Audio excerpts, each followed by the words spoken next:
आज हम 11th अर्थशास्त्र विषय के अंतर्गत अध्याय 4 समंकों के संकलन की विधियां के बारे में अध्ययन करने वाले हैं। इसके पहले अर्थशास्त्र का परिचय, सांख्यिकी, समंकों का संकलन आदि का अध्ययन किया जा चुका है।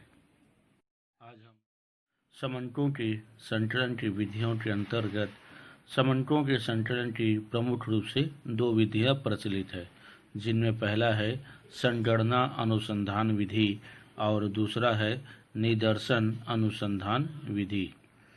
सबसे पहले संगणना अनुसंधान विधि के अंतर्गत संगणना विधि वह विधि है जिसमें किसी अनुसंधान से संबंधित समग्र या जनसंख्या की प्रत्येक पद के संबंध में समंक एकत्रित किए जाते हैं तथा इनके आधार पर निष्कर्ष निकाले जाते हैं। यहाँ समग्र से तात्पर्य अनुसंधान के संपूर्ण क्षेत्र से माना जाता है। जैसे एक विश्वविद्यालय के 2000 विद्यार्थियों की समस्याओं का अध्ययन करना हो तो पूरे 2000 विद्यार्थी समग्र है, और यदि प्रत्येक विद्यार्थी से पूछताछ की जाए या सभी के बारे में जानकारी लेना हो तो यह संगणना अनुसंधान कहलाएगा। अब संगणना विधि कहाँ पे उपयुक्त मानी जाती है? यह विधि तभी उपयुक्त है जब अनुसंधान का क्षेत्र सीमित हो। यदि अनुसंधान का क्षेत्र बहुत बड़ा अथवा असीमित हो तो यह विधि अनुपयुक्त मानी जाएगी। यह विधि तभी उपयुक्त है जब विषय का गहन अध्ययन करना हो। उच्च स्तर की शुद्धता एवं विश्वसनीयता के लिए भी यह विधि उपयुक्त मानी जाती है। जब अनुसंधानकर्ता के पास पर्याप्त साधन हो उस समय भी इस विधि को उपयुक्त माना जाता है। यह विधि तभी उपयुक्त है जब निदर्शन अनुसंधान विधि का प्रयोग कठिन अथवा वांछित न हो। अब हम आते हैं संगणना अनुसंधान विधि के गुण। इसमें पहला पॉइंट है विश्वसनीयता तथा शुद्धता। संगणना अनुसंधान विधि द्वारा प्राप्त समंकों में अधिक विश्वसनीयता तथा शुद्धता होती है, क्योंकि प्रत्येक मद के संबंध में समंक एकत्रित किए जाते हैं। दूसरा, पक्षपात की कम संभावना। संगणना अनुसंधान विधि द्वारा समंक एकत्रित करने से पक्षपात की संभावना कम हो जाती है, क्योंकि इसके अनुसंधानकर्ता केवल उन्हीं मदों से संबंधित समंकों का संकलन नहीं करता जो उसके अनुसार उचित हो, बल्कि सभी मदों से संबंधित समंकों का संकलन किया जाता है। उसके बाद तीसरा पॉइंट है विस्तृत सूचना।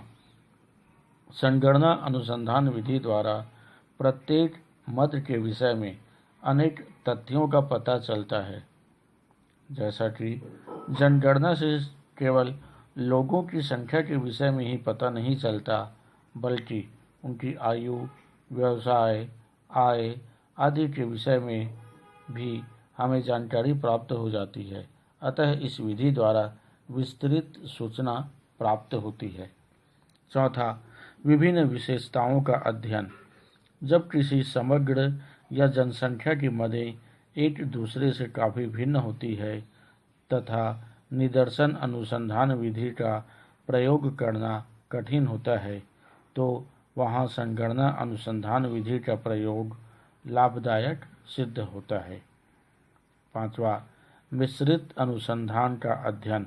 यदि अनुसंधान की प्रकृति इस प्रकार की है कि समग्र की प्रत्येक मद का अध्ययन करना आवश्यक है तो संगणना अनुसंधान विधि का प्रयोग ही लाभदायक होगा। और छठवां पॉइंट है अप्रत्यक्ष जांच।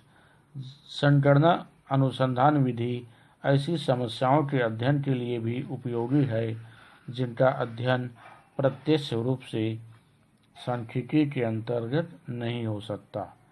जैसा बेरोजगारी के बारे में कह सकते हैं, भ्रष्टाचार आदि के बारे में यहाँ उपयुक्त होगा। अब हम आते हैं संगणना विधि के दोष में पहला पॉइंट है खर्चीली विधि। संगणना अनुसंधान विधि एक खर्चीली विधि मानी जाती है। इसके लिए अधिक धन की आवश्यकता होती है, इसलिए इस विधि को सरकार या बड़ी संस्थाएं ही अपना सकती है। दूसरा, अधिक श्रम शक्ति। संगणना अनुसंधान विधि के लिए अत्यधिक श्रम शक्ति की आवश्यकता होती है।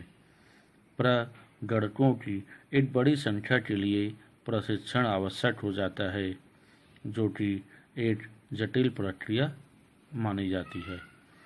तीसरा, विशाल अनुसंधान के संबंध में उपयुक्त नहीं। यदि समग्र बहुत ही विशाल है तो सभी मदों से संपर्क करना संभव नहीं होता। ऐसी स्थिति में संगणना अनुसंधान विधि उपयोगी नहीं होती। चौथा, अनेक परिस्थितियों में असंभव। अनेक परिस्थितियों में संगणना विधि संभव ही नहीं हो पाती।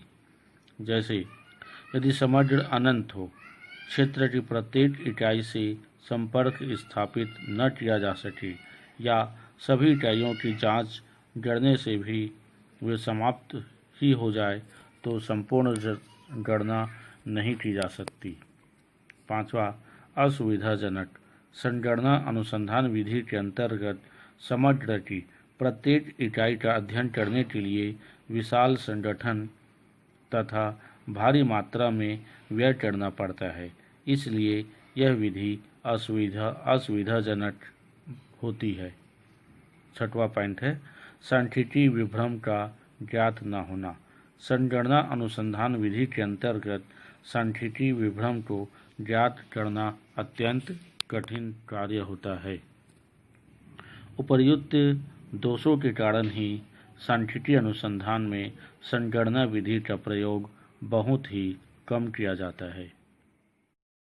अब हम आते हैं निदर्शन अनुसंधान विधि की ओर।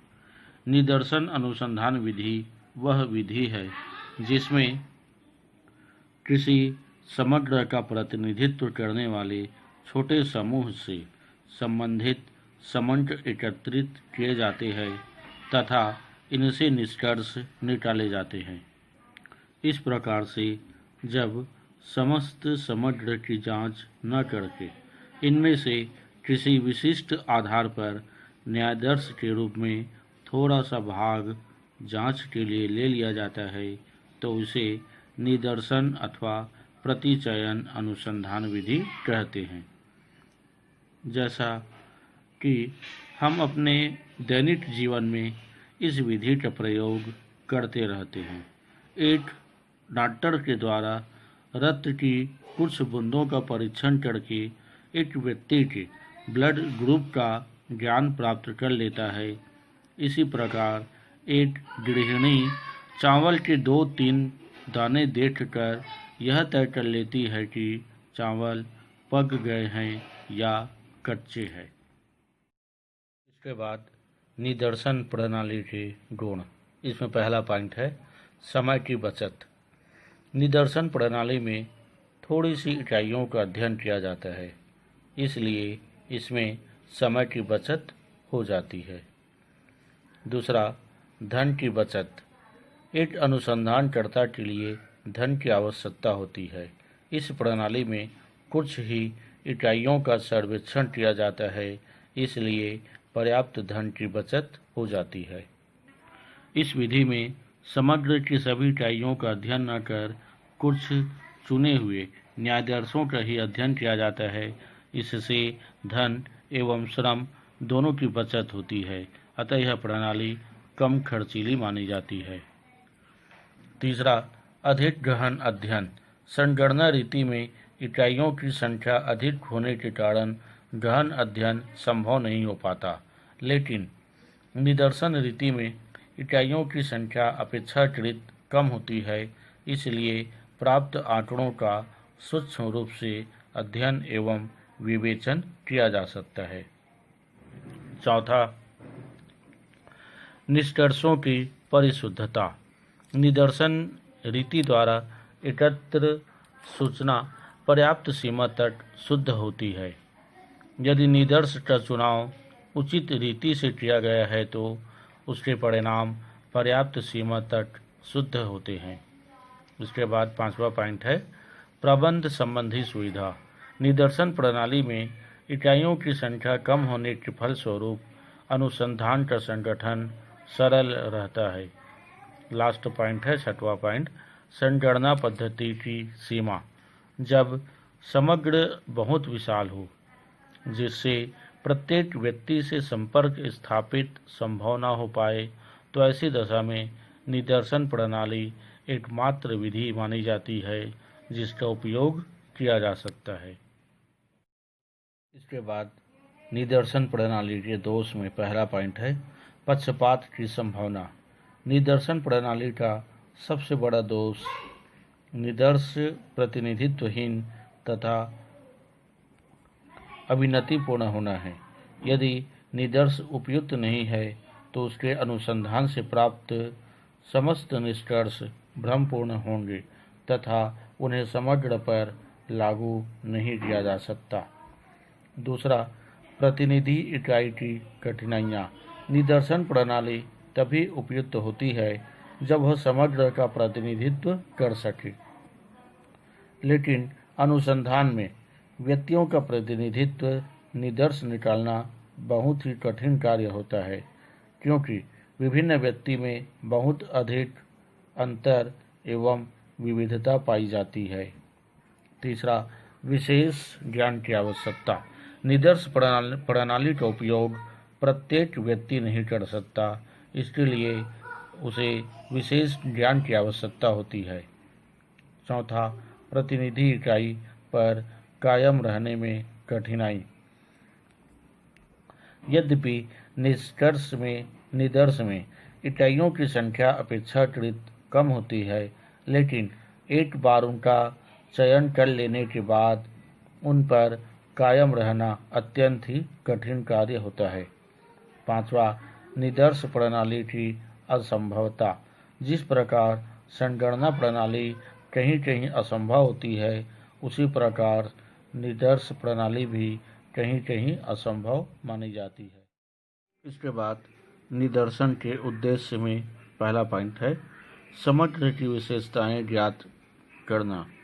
निदर्शन प्रणाली का प्रथम उद्देश्य यह है कि कम समय, कम खर्च तथा कम श्रम से समग्र की विशेषताएं ज्ञात करना। दूसरा, विशिष्ट उद्देश्य की पूर्ति। विभिन्न विषयों के संबंध में जानकारी प्राप्त करने एवं विशिष्ट उद्देश्य की पूर्ति हेतु निदर्शन अनुसंधान का ही प्रयोग किया जाता है। तीसरा, परिणामों की सत्यता की जांच। संगणना अनुसंधान से प्राप्त परिणामों की सत्यता जांचने के लिए भी निदर्शन रीति अपनाई जाती है। और चौथा है निरंतर जानकारी प्राप्त करते रहना। जिन इकाइयों के व्यवहार के संबंध में निरंतर जानकारी प्राप्त करनी हो वहाँ पर निदर्शन रीति ही अपनाई जाती है। अब हम आते हैं निदर्शन के आवश्यक तत्व। इसके अंतर्गत पहला पॉइंट है प्रतिनिधि इकाई। सही निष्कर्ष प्राप्त करने के लिए प्रतिनिधि निदर्श का चुनाव होना आवश्यक है और यह उसी दशा में संभव हो सकता है जबकि इकाइयों का चुनाव निष्पक्षता के साथ किया जाए। दूसरा, निदर्शन इकाइयों की संख्या। निदर्शन प्रणाली में चुनी गई इकाइयों की संख्या कितनी होगी, इस संबंध में केवल यह ध्यान रखना चाहिए कि निदर्श इकाइयों की संख्या पर्याप्त हो। निदर्श इकाइयों की संख्या न अधिक होनी चाहिए और न ही बहुत ही कम, बल्कि उसकी संख्या पर्याप्त होनी चाहिए। तीसरा, न्यायदर्श इकाइयों की प्रकृति में भिन्नता। निदर्श के रूप में जो इकाइयाँ चुनी गई हो वे सभी एक दूसरे से प्रकृति में भिन्न होनी चाहिए। अर्थात वे इकाइयाँ पूर्णतः स्वतंत्र होनी चाहिए। चौथा, समानता। समग्र में से 2 या 3 निदर्श के चुने जाने पर उनमें समानता होनी अति आवश्यक होना चाहिए। और 5वां पॉइंट है समान दशाएं। संबंधित प्रत्येक इकाई की नियमन दशाएं प्रायः एक समान होनी चाहिए। इस प्रकार से उपयुक्त तथ्यों को ध्यान में रखकर निदर्शन का चुनाव करने से सामान्यतः अनुसंधान के परिणाम हमेशा शुद्ध ही निकलते हैं। इसके बाद शेष अगले वीडियो में निदर्शन की विभिन्न रीतियों को बतलाया जाएगा।